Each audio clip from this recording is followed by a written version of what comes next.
Buon pomeriggio, siamo a Verona al Big Open, la fiera del biologico di recente costituzione qui a Verona Fiere. Siamo nel padiglione della Regione Veneto, Veneto Agricoltura, per parlare del biologico. Questa volta parliamo del latte biologico. Ho con me due ospiti che sono Anna Maria Baraldi del CSQA e Matteo Bortoli della Latte Busche, la cooperativa Latte Busche. Saluto i presenti naturalmente e saluto anche le persone che ci stanno seguendo da casa via Facebook. A questi posso ricordare che possono eventualmente fare delle domande che saranno raccolte dalla regia e anche trasmesse, poi eventualmente mi saranno comunicate. Bene, il latte biologico è uno dei prodotti che ha cominciato a essere presente sul mercato, sui supermercati, sulle botteghe specializzate di biologico, sempre più. La produzione italiana è ancora diciamo, su profili bassi, su bassi livelli, però in altre regioni, in altri paesi dell'Europa invece è molto più presente. La produzione europea del latte biologico è circa il 4,5% del totale latte prodotto. In Italia siamo su numeri sicuramente inferiori per adesso, mentre in alcuni paesi la produzione arriva anche al 20%, la vicina Austria arriva al 15% per esempio. Quindi è un prodotto interessante da valutare come prospettiva di mercato anche per le aziende venete. Allora, per addentrarci un po' nella tematica, esploreremo due aspetti di questo prodotto. Da una parte, cosa vuol dire produrre latte biologico, quali sono le regole, quali sono le caratteristiche di produzione degli allevamenti, eccetera. Dall'altra parte il problema del mercato e del ruolo del biologico nell'ambito del territorio. Quindi io ho alcune domande che farò rispettivamente a Anna Maria Baraldi di CSQA e a Matteo Bortoli della Latte Busche. Le domande le ho preparate bene così non rischio di sbagliare. Ok, allora partiamo proprio con Anna Maria Baraldi. E un po' questa è la domanda. Ma che differenze possiamo distinguere fra l'allevamento biologico e l'allevamento condizionale? Quali sono le peculiarità dell'uno rispetto all'altro, per cui il consumatore, qui stiamo parlando soprattutto a consumatori, non tanto ad aziende del settore naturalmente, o casomai ci possono essere interessate le aziende agricole che cominciano a guardare il biologico. Quali sono le differenze allora che uno deve capire fra l'uno allevamento e l'altro?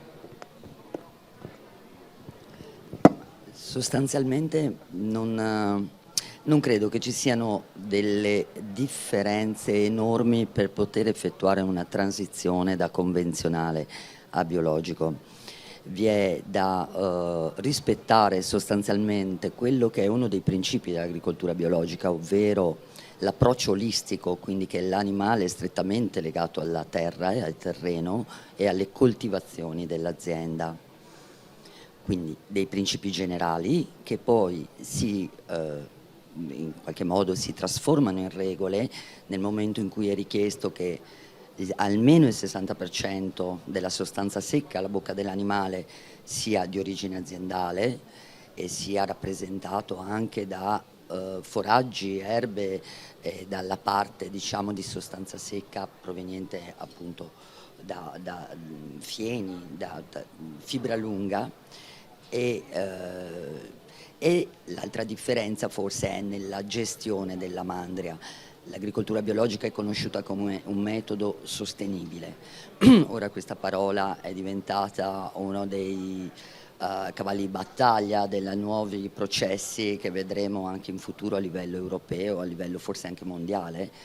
E questa sostenibilità nella zootecnia biologica in particolare si esplica nella gestione del bestiame, ovvero nel rispetto dell'ettogramma della specie, quindi gli animali Può spiegare il termine ettogramma, che vuol dire il comportamento complessivo dell'animale, il rispetto della sua fisiologia, eccetera? Sì, quindi il benessere si identifica con la possibilità che l'animale esplichi al meglio le proprie naturali esigenze, e nelle regole, perché è un sistema comunque regolamentato il biologico, quindi vengono identificati gli spazi minimi per le stalle, che sono almeno 4 metri per una bovina da latte, cosa che comunque si riscontra anche in allevamenti a stabulazione libera. Più o meno la metratura è questa. Nell'allattamento naturale del vitello, e quindi il vitello deve essere allattato almeno per 3 mesi con latte materno, nella necessità, ci tengo a sottolineare necessità, della presenza di pascolamento ogni qualvolta le condizioni lo permettano. Qualora non ci sia pascolamento, comunque deve essere presente la possibilità per l'animale di accedere a spazi esterni.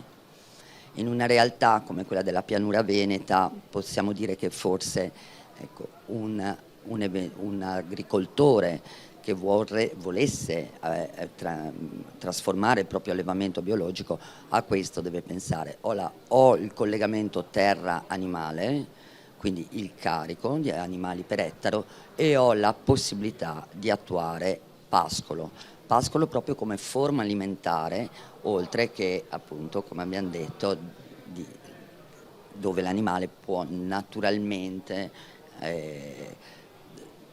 accedere ai propri comportamenti. Grazie.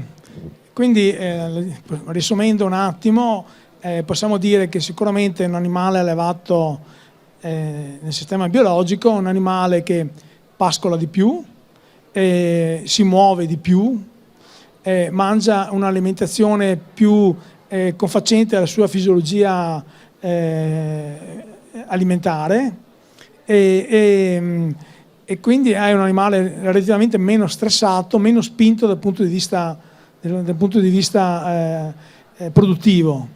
Penso che anche la produzione a questo punto sarà leggermente inferiore rispetto a un animale allevato in maniera convenzionale. Vi sono due aspetti da valutare. La prima è della qualità del prodotto. Da studi effettuati, la qualità, quindi per il consumatore finale, la qualità del prodotto del latte biologico si distingue da quello convenzionale principalmente perché è più ricco di acidi poliinsaturi, mentre non sono state riscontrate altre differenze sostanziali. Per quanto riguarda invece la produttività per capo, quindi diciamo la redditività che l'azienda ottiene, forse c'è una produzione inferiore di litri latte anno per capo, ma una vita più lunga dell'animale. Quindi l'eventuale perdita di litri di latte viene compensata da una riduzione della rimonta che richiede che avviene con questa tipologia di allevamento. Abbiamo un migliore abbordamento dei costi praticamente, avendo una rimonta più lunga. Ci rivolgiamo adesso a Matteo Bortoli della Latte Busche, è il responsabile marketing della Latte Busche, e ci interessava avere qui la Latte Busche perché è sicuramente una cooperativa molto, molto nota in Veneto, è una grande realtà di produzione di latte e formaggi. Come sappiamo è presente soprattutto nel raccogliere latte di centinaia di allevamenti, soprattutto dell'area bellunese, ma anche in altre parti, e da qualche anno ha iniziato a sviluppare la filiera del biologico in modo particolare. E allora chiediamo perché questo interesse verso il mercato del biologico, perché è un mercato è stato visto come una possibilità di espansione dell'attività della filiera, o anche ci sono altre motivazioni? Buongiorno a tutti. Intanto premetto che, come giustamente anticipato, Latte Busche è una cooperativa che rappresenta, secondo me, in maniera importante quella che è l'importante varietà della regione Veneto, una regione meravigliosa che ha il mare, il lago, la montagna, le colline fino alle Dolomiti, e quindi nelle centinaia di allevamenti, i 330 abbondanti allevamenti che Latte Busche ha e da cui raccoglie esclusivamente il latte, viene trasferito, se si può mutuare un termine dal vino, le caratteristiche del terroir e dell'alimentazione, degli elementi delle aziende agricole, nelle produzioni DOP che produce. Ci sono 4 DOP, quindi il formaggio Piave, il Grana Padano, l'Asiago, il Montasio, che rispondono a disciplinari ben precisi, con delle regole importanti che sono garanzia della qualità di questi prodotti. Poi ci sono una serie di prodotti tipici, latte, latticini, ovviamente sempre dalla filiera degli agricoltori della cooperativa, che mi piace ribadire con orgoglio esclusivamente della filiera, perché un punto, e poi arrivo al motivo principale del passaggio alla nuova gamma di prodotti biologici, ma il punto forte di Latte Busche, che ha nel DNA fin dalla sua creazione nel 1954, è appunto l'orgoglio di utilizzare il latte dei soci produttori e di avere come fine principale la valorizzazione della filiera produttiva. Questo è un caposaldo, insieme alla qualità e alla sicurezza alimentare che ha sempre voluto dare ai propri consumatori, al quale Latte Busche non ha mai rinunciato, e quindi solo latte locale, che poi è diventato, questo latte locale, ambasciatore in tutta Italia, ma anche nel mondo, perché i prodotti Latte Busche arrivano in oltre 50 paesi, e quindi la materia prima della filiera produttiva Latte Busche. Qualche anno fa c'è stata la scelta di entrare anche nel mercato del biologico, che oggi per noi è ancora una nicchia, ma una nicchia importante che sta crescendo, e la scelta è stata fatta non solo perché c'era un'opportunità di mercato e perché comunque c'era uno spazio per inserirsi in modo, a mio avviso, importante, ma proprio tornando alle motivazioni di prima, la possibilità di creare, passatemi il termine, un piccolo distretto biologico ha consentito di valorizzare quella che è l'agricoltura di montagna e di alta montagna, e per questo motivo i produttori poi di latte biologico di montagna, perché quel latte è anche un latte di montagna, non è solo un latte biologico, hanno anche una remunerazione che va verso i 70 centesimi il litro, e quindi una remunerazione importante. I vati, 70 centesimi litro di vati, potrà andare verso fine anno, e quindi una remunerazione importante che persegue lo scopo di Latte Busche. Quindi le motivazioni sono legate a un'opportunità di mercato, ma le opportunità di mercato vengono ricercate e perseguite sempre nell'ottica di dare una remunerazione e di sostenere la filiera produttiva, che ha veramente lo scopo principale nell'essere di Latte Busche. Grazie. Quindi abbiamo capito che diventa una produzione importante per un aspetto anche territoriale. E lei così mi ha un po' anticipato la domanda che le avrei fatto dopo, e quindi ne riparleremo, perché approfondiremo questo aspetto, perché volevo anche affrontare l'argomento del ruolo del biologico sotto l'aspetto anche sociale e ambientale, soprattutto nelle aree montane, perché ci siamo accorti dai dati che abbiamo raccolto che gli allevamenti di latte biologico sono soprattutto sviluppati sull'area pedemontana. E non l'ho detto in premessa, ma colgo l'occasione delle parole di Matteo per dire che gli allevamenti biologici veneti sono circa un centinaio, suddivisi fra bovini e caprini, e la maggior parte si disloca appunto nella zona pedemontana e montana del Veronese, Vicentino, e anche ben presente nell'area proprio bellunese.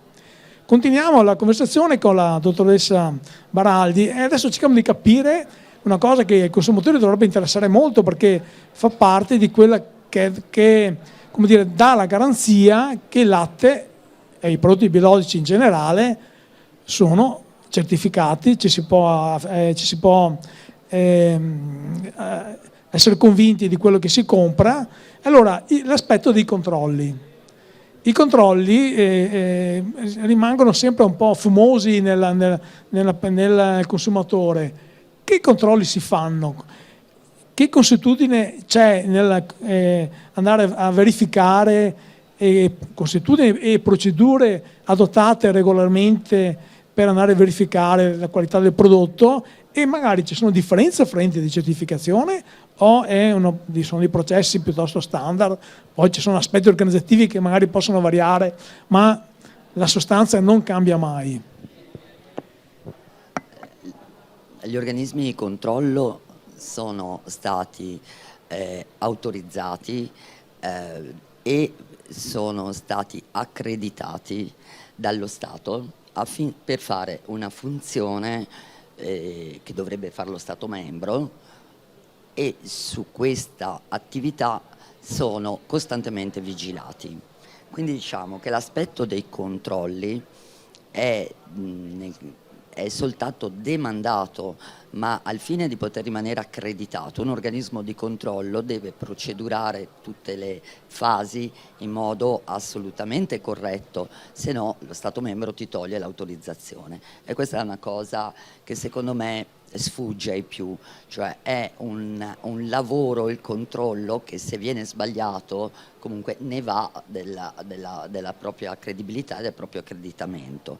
Le procedure possono variare come diceva lei, da organismo di controllo a organismo di controllo, che ormai tra l'altro sono oltre a 20 in Italia quelli accreditati, ma l'importante è che raggiungano gli stessi risultati, cioè come controlli può essere diverso ed è irrilevante, è cosa controlli che deve essere invece univoco per tutti.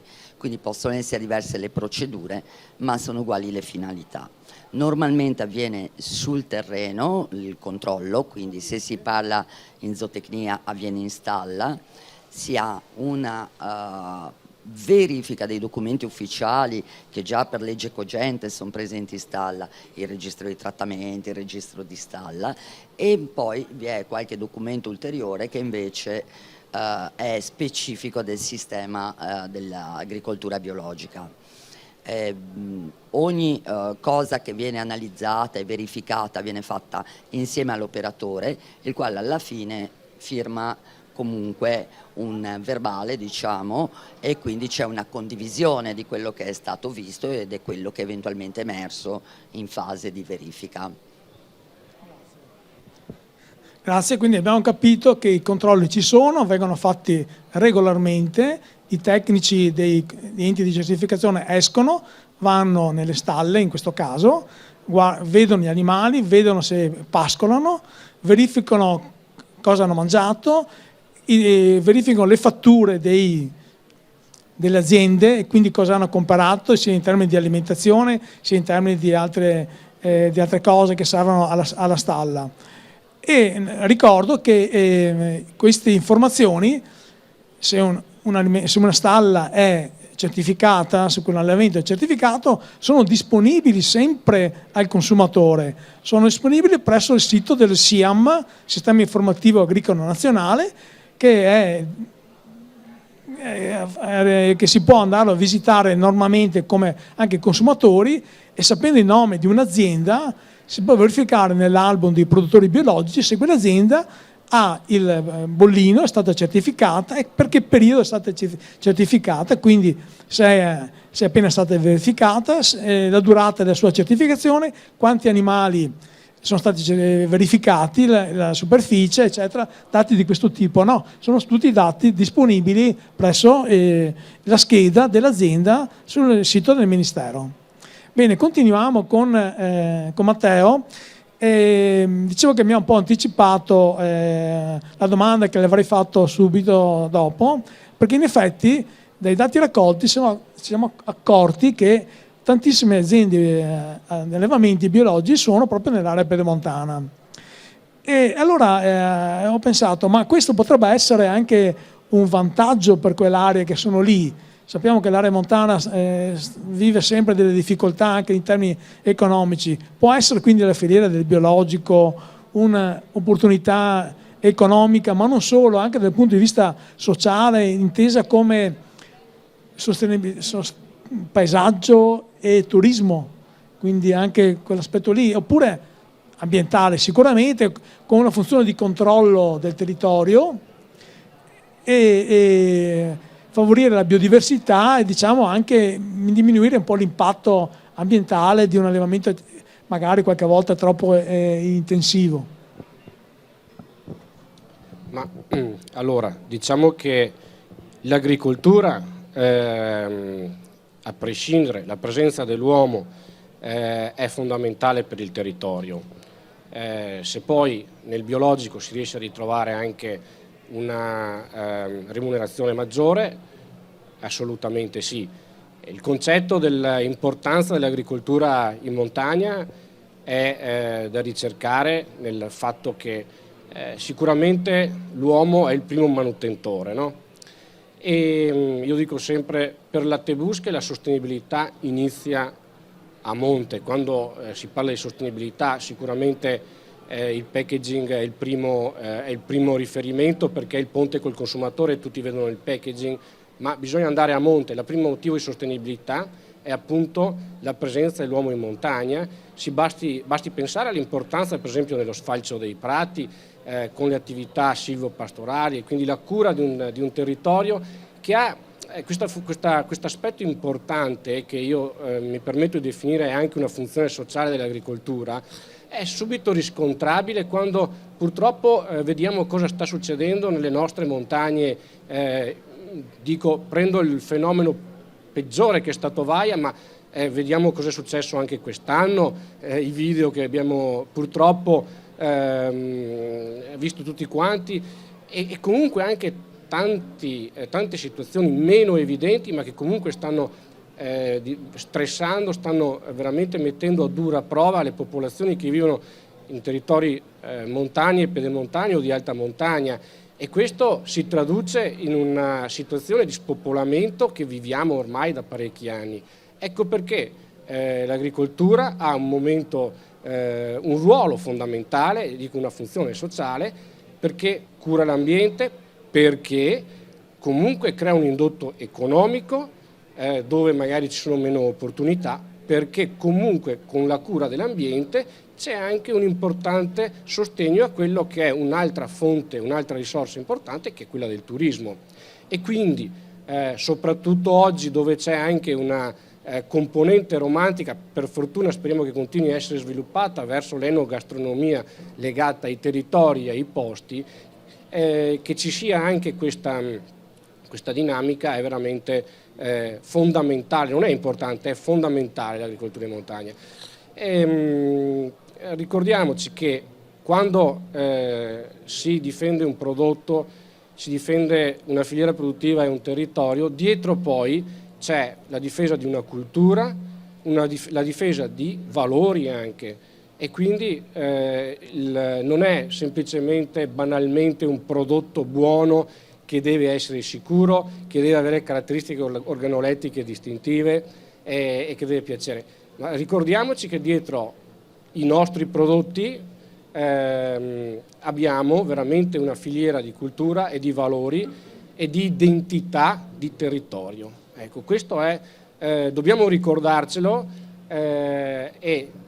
specie quando poi magari andiamo a consumare un prodotto, se un prodotto è di qualità, e quindi estendo il ragionamento a tutti i prodotti agroalimentari che rappresentano un territorio, che hanno un'origine ben definita, certe condizioni costano e dobbiamo anche riconoscere perché questi valori e questo mondo, queste filiere possano sopravvivere. Grazie. Grazie Matteo. Grazie. Sono perfettamente d'accordo con quanto è stato detto, però vorrei forse ampliare un po' la visione, ed è giusto dire che la zootecnia biologica, l'agricoltura biologica aiuta la montagna, aiuta le aree marginali dal punto di vista economico e forse anche caratterizzante. Questo però non toglie che l'agricoltura biologica e la zootecnia biologica in particolare in questo momento debba essere soprattutto un modello alternativo nelle aree più inquinate. Quindi io trovo che dove ci sono problemi di nitriti, nitrati, dove forse è opportuno valutare la sostenibilità della zootecnia biologica e quindi la minor tossicità ambientale, la maggior biodiversità proprio in quelle zone che devono essere non recuperate ma in qualche modo sanate. Senza dubbio, quindi sono d'accordo, ma non vorrei che si facesse questo binomio, il biologico funziona nelle aree marginali e basta. È evidente che c'è una facilità determinata dalla tradizione delle tecniche d'allevamento, l'allevatore di montagna che usufruisce del pascolo, che d'inverno usa il proprio fieno, che ha pochi capi, che spesso ha razze in via d'estinzione o razze a duplice attitudine, quindi con una maggior resistenza alle malattie. È facilitato la transizione nel bio, però quello che è importante è che se dobbiamo andare verso un'agricoltura che non è solo cura del territorio ma anche sostenibilità, bisogna che questo metodo venga applicato, speriamo, soprattutto in aree dove ci sono problemi di inquinamento. Ha sollevato un dibattito, una problematica interessante, la dottoressa Baraldi, che non sarà sicuramente all'ordine del giorno della prossima PAC con il Green Deal e gli ecoschemi. Ne abbiamo parlato, l'argomento è stato affrontato proprio questa mattina al Summit Dairy di qui a Verona, sempre, dove abbiamo partecipato. Abbiamo sentito sia il ministro che qualificati rappresentanti del mondo biologico. C'è questa attenzione. Rimane il problema di come svolgerlo naturalmente, perché ci sono problematiche economiche di costi eccetera, che non è così semplice, però è vero che se guardiamo proprio anche il Veneto ha delle zone di intensa attività zootecnica, anche bovina da latte. Ci sono comuni con un carico di capi molto elevato che possono creare, e forse stanno anche creando qualche problema, quindi c'è da valutare c'è da affrontare questo aspetto. Ritorniamo noi invece al biologico, però come in tutte le cose che si fanno, che fa l'uomo, non sempre le ciambelle riescono coi buchi, quindi diciamo sicuramente, e non sempre per volontà magari del lavatore, del produttore eccetera, perché ci sono aspetti ambientali particolari che non prevedibili che possono andare a inquinare il prodotto biologico, cioè quello che voi chiamate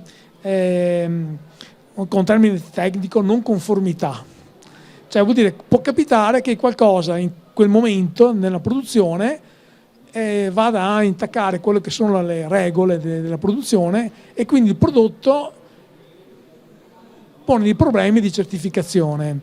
Può essere una cosa sicuramente momentanea, come succede in tutte le aziende e anche quelle di produzione convenzionale, dei banali inquinamenti, diciamo. Ecco. Nel biologico come si affrontano questi aspetti? Che procedure, che attenzioni vengono rivolte? Anche in questo caso l'organismo di controllo si rifà a comunque un piano di non conformità, appunto, che è uguale per tutti e che fa riferimento allo Stato membro, e ci sono diversi gradi di irregolarità, chiamiamole, che possono incidere o non incidere affatto sul prodotto, né sul processo, né sul sistema di autocontrollo, per cui di fatto vengono soltanto l'operatore viene soltanto avvisato per scritto, diffidato, gli viene chiesto di trovare una soluzione in un tempo congruo e la cosa rientra. Ci sono poi, come diceva lei, invece situazioni più gravi dove possono essere volontarie o involontarie.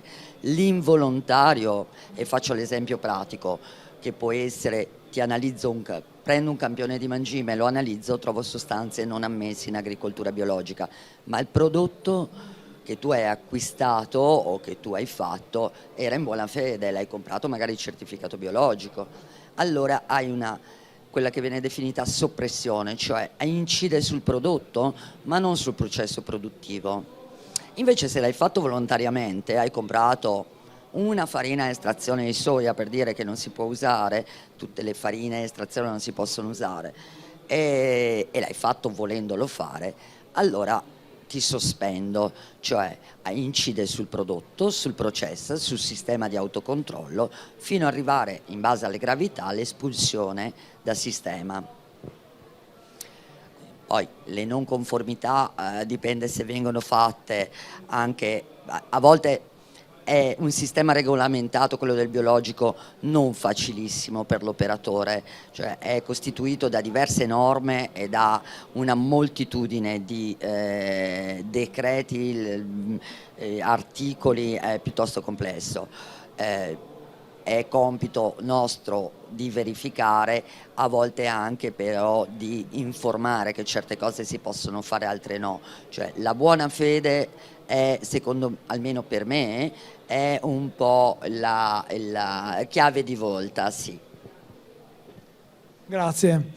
Grazie. Torniamo a Matteo per riprendere il discorso che facevo prima.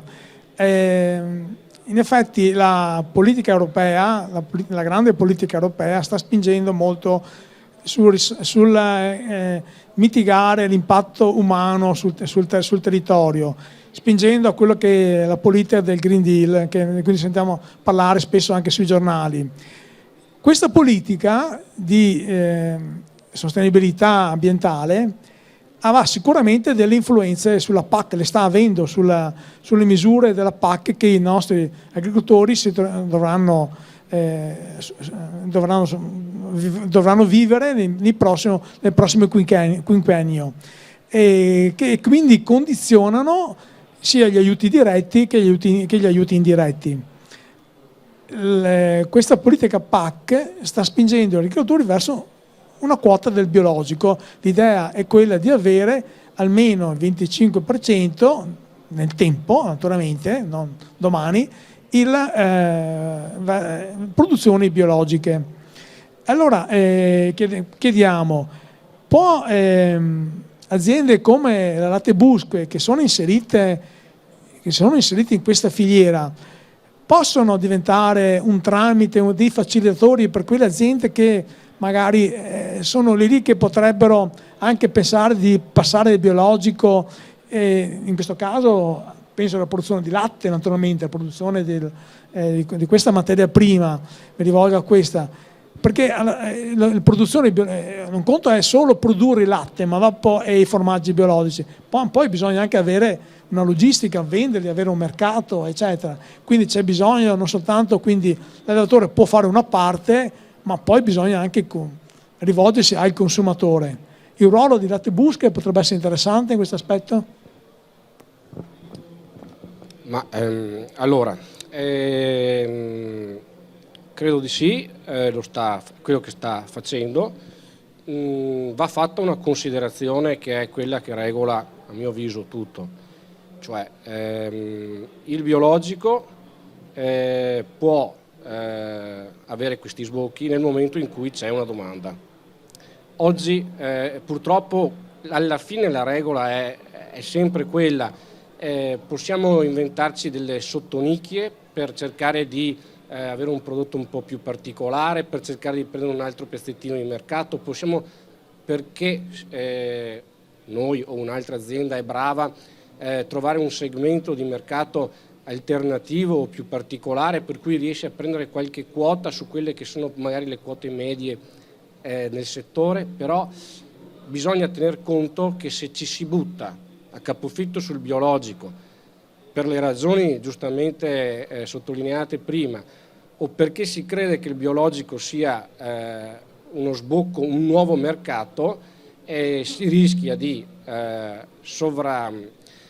sovraffollare, diciamo, o comunque di intasare il mercato di materia prima, e a quel punto ci troviamo con una materia prima con costi importanti, cioè con costi di produzione importanti, ma con un mercato che non ha una domanda tale disposta a recepirlo. E faccio... Ti interrompo perché in effetti hai toccato il punto dolente, però il discorso che mi aspetto, che mi aspetto anch'io dalla Comunità Europea, dall'Unione Europea, è che che ci sia anche una politica di comunicazione verso i consumatori, verso gli abitanti dell'Unione Europea, perché c'è una presa di coscienza da parte degli europei, degli italiani, verso questa attenzione ambientale. Quindi ci deve essere una cultura ambientale che sfocia anche un consumo diverso, quindi non soltanto legato per esempio ai rifiuti, alla gestione migliore dei rifiuti, ma anche un'attenzione diversa su quello che è il ruolo di un'alimentazione che ha un minore impatto. Io parto anche un po' da questo presupposto, perché sennò è evidente che ci giochiamo sul mercato come un prodotto nuovo, così e basta. Ma... Sì, è giusto, è proprio così. Dobbiamo a questo punto anche fare questa riflessione, perché il biologico è un po' su una serie di elementi collegati. Allora, nelle analisi che vengono sviluppate sui consumatori, il biologico è considerato uno, diciamo, dei driver della sostenibilità, anche come percezione del consumatore stesso.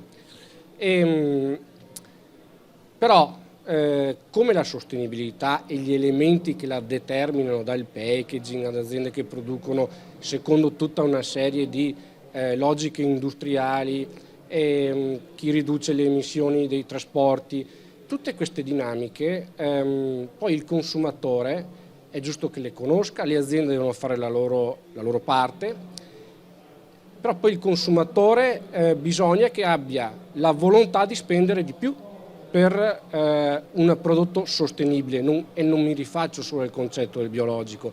Dentro qui va benissimo per tutte quelle voci, per tutte quelle variabili che caratterizzano la qualità di un prodotto, prodotti di alta qualità, prodotti che hanno un'origine e che difendono un piccolo territorio e provengono da lì, quindi che hanno tutti dei costi maggiori. E poi concettualmente tante volte diciamo sì, bello, giusto, corretto, però poi ci deve essere un riconoscimento, perché se no non c'è quella famosa sostenibilità economica che deve stare alla base di tutte le altre sostenibilità, per cui poi le aziende possono investire e continuare ad andare avanti. Ecco, io sono convinto che l'importanza di un'informazione generale su quelle che sono le caratteristiche distintive di un prodotto dal punto di vista dell'origine, della qualità, del biologico, in questo caso specifico di cui stiamo parlando, che rientra da un certo punto di vista nella grande macro categoria della logica della sostenibilità, sia fondamentale e che venga rappresentata dalle aziende, ma non solo, che ci sia anche un'informazione che permetta ai consumatori di capire meglio tante cose per poi andare a scegliere consapevolmente sullo scaffale. Ecco, questo io ritengo che sia un passaggio importante. Grazie, grazie. Infatti si parla anche di fare una politica un po' a favore della produzione a minore impatto ambientale, fra cui c'è anche il biologico. Per esempio ci sono delle iniziative a riguardo alle mense biologiche nelle scuole. Che sono, almeno dal punto di vista culturale, valide iniziative, possono essere anche un po' difficili da portare avanti, ma però anche il Ministero, so che il Ministero dell'Agricoltura e anche dell'Istruzione, ci sono dei progetti a questo riguardo con anche dei finanziamenti disponibili. Questo è un inizio, perché i primi sicuramente a essere formati su questo aspetto sono sicuramente i ragazzi giovani.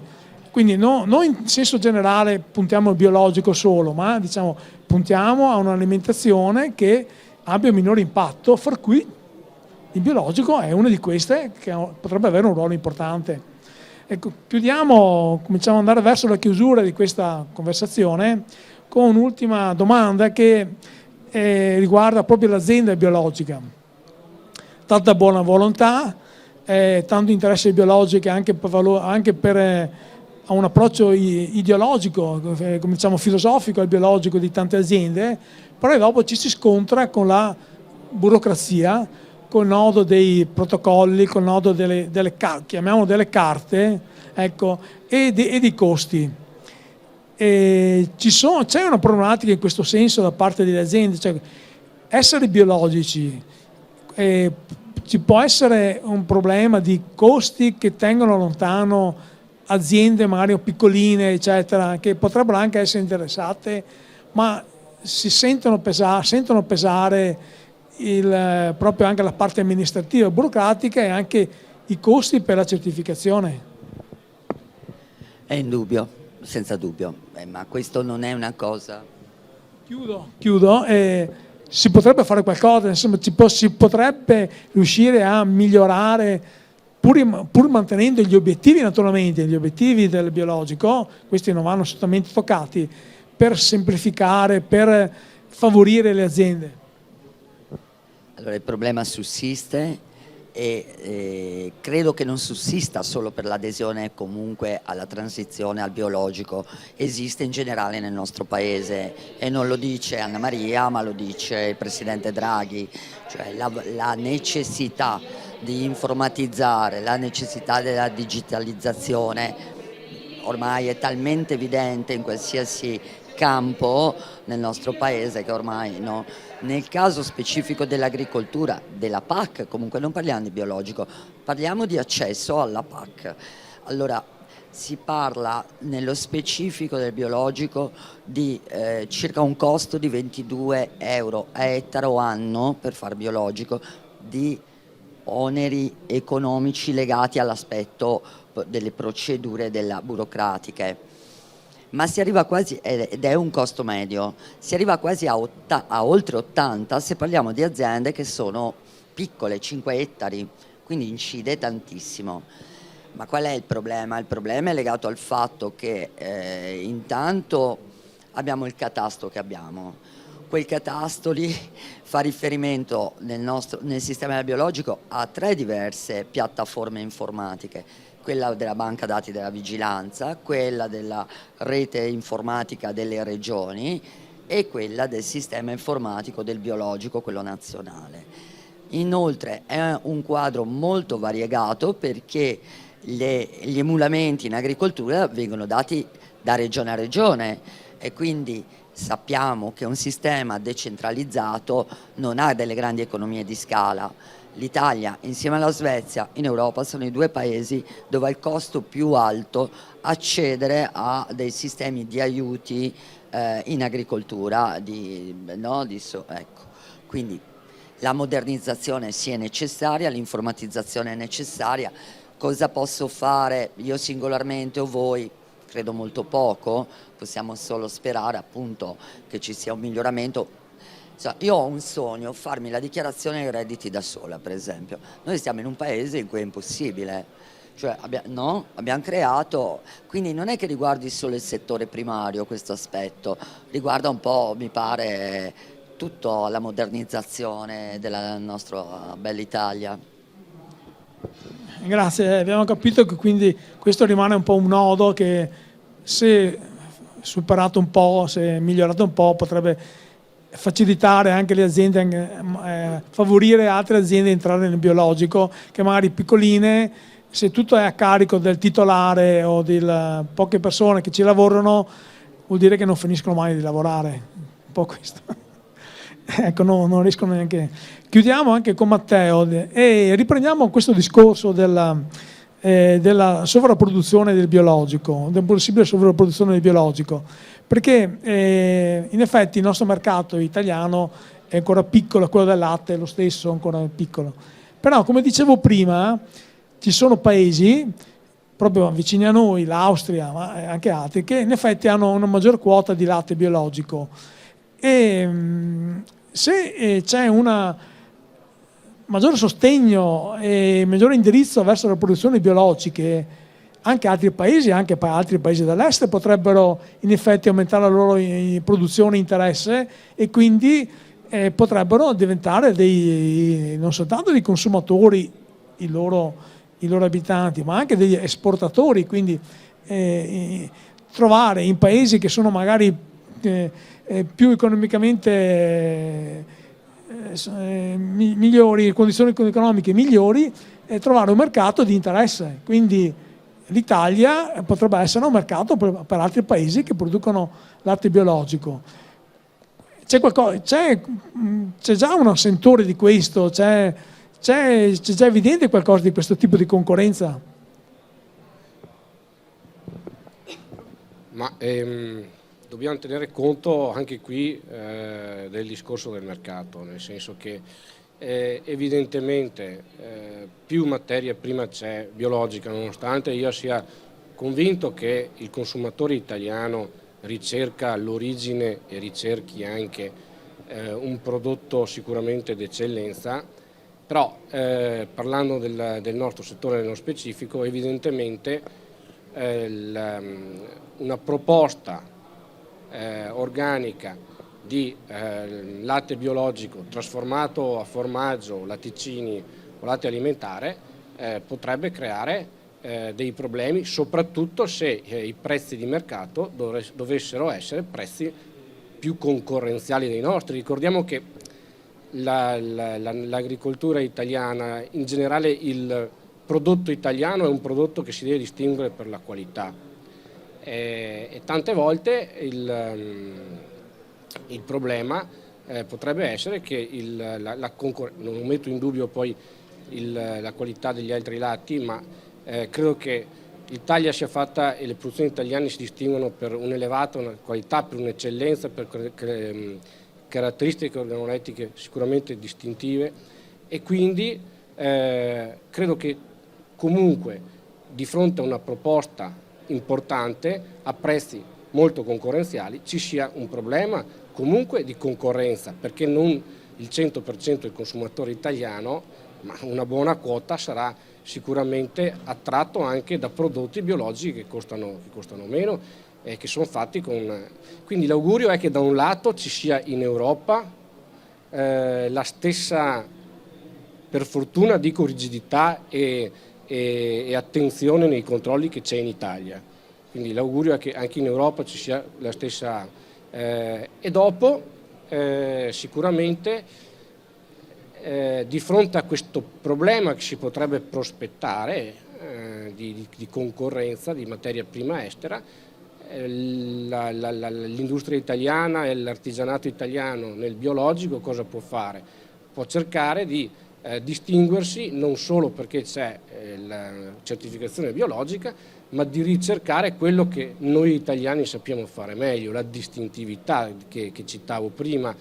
Noi abbiamo cercato come la Tebusche che il prodotto sia un prodotto biologico di montagna, ma nel proporlo con un packaging sicuramente attento alle tematiche ambientali, che abbia anche una coerenza nella particolarità all'assaggio del prodotto. È un latte sicuramente che presenta delle caratteristiche diverse da quello normale, non dico che sia né più buono né meno buono, è un latte diverso e quindi offre un'alternativa al consumo standard di latte, sia per caratteristiche di prodotto, perché è leggermente più grasso, ricorda quel retrogusto quasi erbaceo di un formaggio di malga.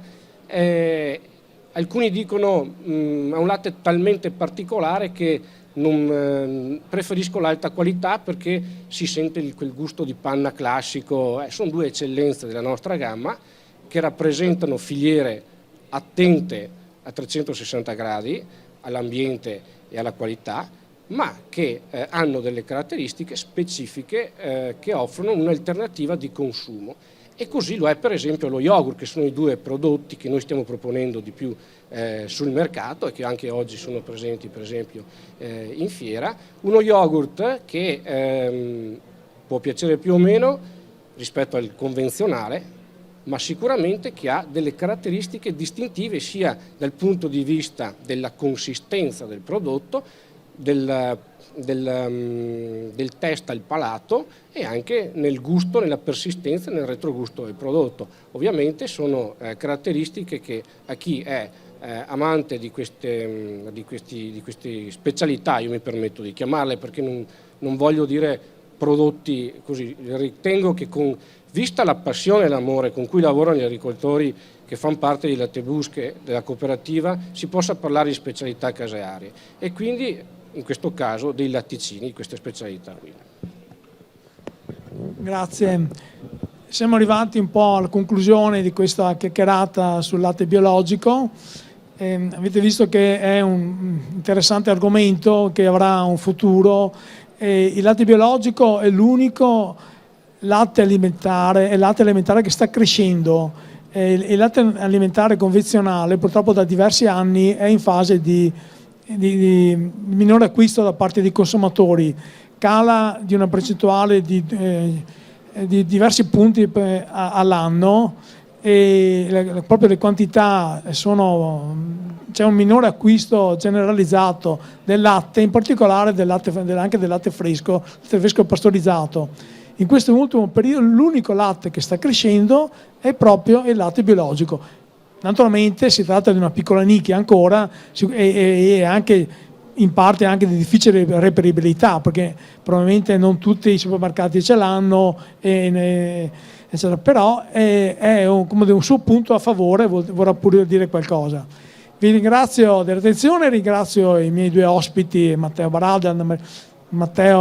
Borto e Anna Maria Baraldo, che sono stati così gentili di convenire qui a Veneto Agricoltura per questa conversazione, e vi auguro buon proseguimento con le altre attività di Veneto Agricoltura qui a Biopen. Buonasera.